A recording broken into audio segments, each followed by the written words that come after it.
ਆ ਵੇਖੋ ਬਈ ਨਜ਼ਾਰਾ ਸ਼ੇਰ ਦਾ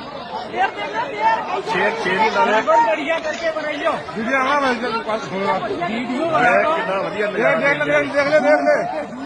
हां दीवार के ऊपर खड़ा हो जा